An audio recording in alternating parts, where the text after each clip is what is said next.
সাম্প্রতিক কালে পাকিস্তান এবং ভারতের মধ্যে সিজ ফায়ার বা যুদ্ধ বিরতি চুক্তি হয়। এই চুক্তির আগে পহেলগাঁও কাশ্মীরের পর্যটক কেন্দ্র, সেখানে লস্কর-ই তৈয়বা জঙ্গি গোষ্ঠীর কয়েকজন জঙ্গি ধর্মের ভিত্তিতে বেছে বেছে মোট 26 জন পর্যটককে হত্যা করে।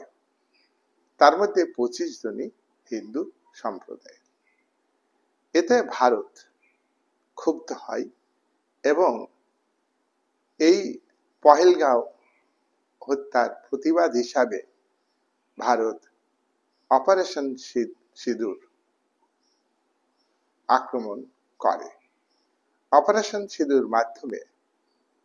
সিঁদুরের মাধ্যমে পাকিস্তানের মাটিতে আজাদ কাশ্মীর এবং পাকিস্তানের মূল ভূখণ্ডের 9টি জঙ্গি ঘাঁটিকে ভেঙে গুঁড়িয়ে দেয়, ধ্বংস করে দেয়।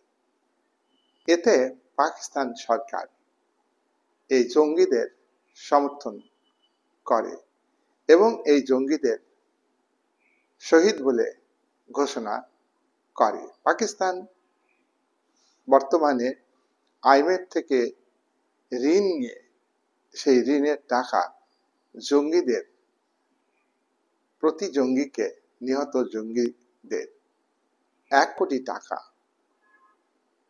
ক্ষতিপূরণ হিসাবে ঘোষণা করেছে।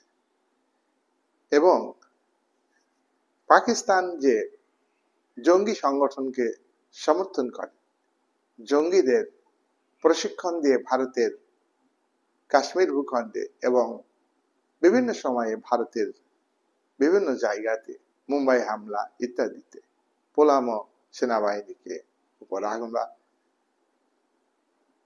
পাঠায়, তার বড় প্রমাণ হলো যে পাকিস্তান সরকার সরাসরিভাবে মৌলবাদী জঙ্গি সংগঠনকে সমর্থন করে।